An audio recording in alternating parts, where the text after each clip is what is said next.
नमस्कार दोस्तों, आपका स्वागत है मेरे YouTube channel UFS update for stocks. तो इस वीडियो में देखिए हम सिर्फ IPO से रिलेटेड ही डिस्कशन करने वाले हैं। ओके, हर एक IPO का लेटेस्ट GMP और कितना जो सब्सक्रिप्शन डेटा है वो देखेंगे।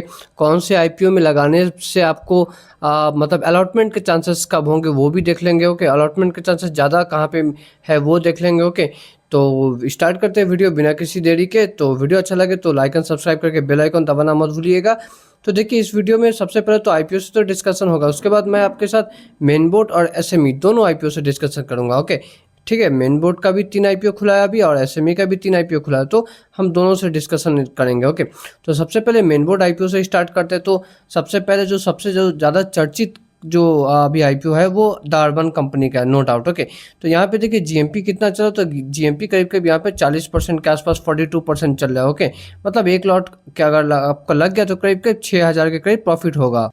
और बहुत सारे लोगों को एक्चुअली थोड़ा डाउट भी है कि वो अर्बन कंपनी में लगाए IPO में या फिर मतलब एक और है श्रृंगार हाउसेस ऑफ मंगलसूत्र उसमें लगाए।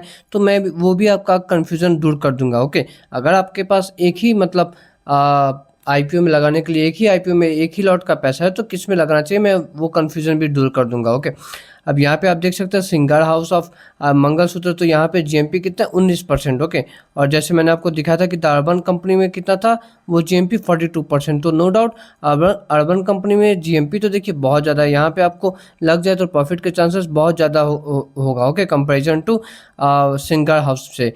बट एक बार आपको ये भी जानना चाहिए कि सब्सक्रिप्शन डेटा क्या कहता है। तो देखिए ये जो श्रृंगार हाउस का ये जो श्रृंगार हाउस ऑफ मंगलसूत्र है ना, इनका अगर मैं रिटेल कोटा का बात कर रहा हूँ तो मैं इनका रिटेल कोटा में ना अभी तक सब्सक्रिप्शन 9.8 टाइम्स हुआ है। ओके, कितना हुआ है 9.8 टाइम्स, मतलब ऑलमोस्ट 10 गुना सब्सक्राइब हो गया है। और वही अगर मैं द अर्बन कंपनी का मैं बात करूँ कि कितना सब्सक्रिप्शन हुआ रिटेल कोटा में, तो ये 19 टाइम्स हो गया। ओके, मतलब डबल, जितना श्रृंगार हाउसेस का था उससे डबल हो गया है। तो बेसिकली सिंपल में भाषा में बोलूँ तो आपका अलॉटमेंट के चांसेस ना वो यहाँ पे श्रृंगार हाउसेस ऑफ मंगलसूत्र में ज़्यादा है। ओके, लेकिन प्रॉफिट के चांसेस जो है वो अर्बन कंपनी में ज़्यादा है। तो अब बाकी का आपका डिसीजन होना चाहिए कि किस में आपको अप्लाई करना है। आई होप आपको समझ आ गया होगा। मैं एक बार फिर से शॉर्ट में रिपीट कर देता हूँ। यहाँ पे श्रृंगार हाउसेस में अलॉटमेंट के चांसेस ज़्यादा है। ओके, आपका IPO लगने का चांस ज़्यादा रहेगा और यहाँ पे IPO लगने का चांस कम है। ठीक है, बट हाँ यहाँ पे अगर लग गया तो यहाँ पे प्रॉफिट ज़्यादा होगा। ओके, 40% के आसपास प्रॉफिट हो जाएगा, और अगर यहाँ पे लग गया तो प्रॉफिट थोड़ा कम होगा। ओके, बाकी आपका खुद का मर्जी। अब एक और है IPO जो कि है देव एक्सेलेरेटर। ओके, तो यहाँ पे GMP 10% 12% के आसपास है। ओके, जो कि बहुत कम है मैं कहूँगा। और यहाँ पे देखिए ये बहुत छोटा कंपनी है। ओके, ये जो कंपनी का IPO है ना देव एक्सेलेरेटर, इसका साइज़ बहुत छोटा है। तो इससे क्या हो गया कि यहाँ पे एप्लीकेशन बहुत खतरनाक हो गया। यहाँ पे रिटेल कोटा में अभी तक 60 गुना अप्लाई हो गया, मतलब 60 जन में एक जन को मिलेगा।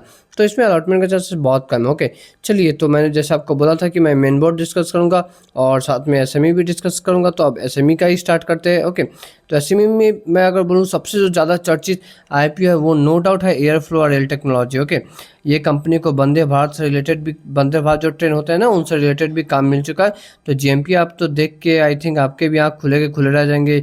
120% के आसपास GMP, मतलब जिसका लगा उसका तो मैं बोलूँगा लॉटरी लग जाएगा। ओके, हालांकि एक बात मैं आपको बता दूं कि आपको पता होगा कि अभी IPO का जो लिस्टिंग है वो उस पर एक कैपिंग कर दिया गया। ओके, मतलब 90% के आसपास ही GMP पे मैक्सिमम IPO लिस्ट हो सकता है।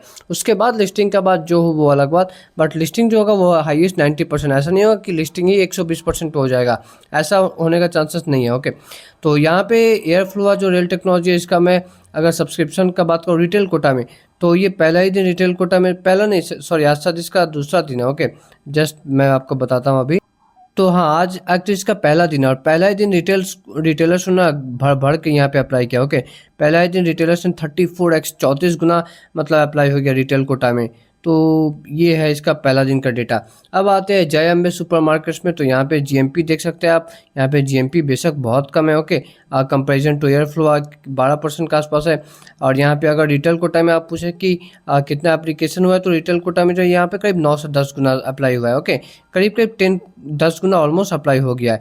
तो फिर से एक बार ना वही कहानी बैठता है कि यहाँ पे आपका अलॉटमेंट के चांसेस ज़्यादा मिलेंगे। ओके, ये जय अम्बे वाला में। ओके, ये 10x सब्सक्राइब है, यहाँ पे आपको अलॉटमेंट के चांसेस ज़्यादा मिलेंगे। ओके, बट यहाँ पे आपको अगर लग गया तो यहाँ पे प्रॉफिट इतना मिलेगा ना कि मैं क्या ही कहूँ, आप तो सीधा रॉयल एनफील्ड बाइक खरीद लीजिएगा। ओके, से मजाक कर रहा था। खैर यहाँ पे आते हैं लास्ट एक और SME IPO जो कि है गैलेक्सी मेडिक्योर। तो यहाँ पे भी वही सेम जय अम्बे की तरह ही अब यहाँ पे करीब करीब 11% का करीब GMP है। ओके, और इसका रिटेल कोटा में मैं एप्लीकेशन का बात करूँ ना तो अभी सिर्फ 0.7x अप्लाई हुआ है। ओके, तो मतलब 0.7x, ओके, मतलब 1 गुना भी बढ़ा नहीं है। ओके, रिटेल कोटा में। तो ये था लेटेस्ट अपडेट दोस्तों IPO से रिलेटेड। वीडियो अच्छा लगा होगा तो लाइक एंड सब्सक्राइब करके बेल आइकन दबाना मत भूलिएगा। मिलते हैं नेक्स्ट वीडियो में।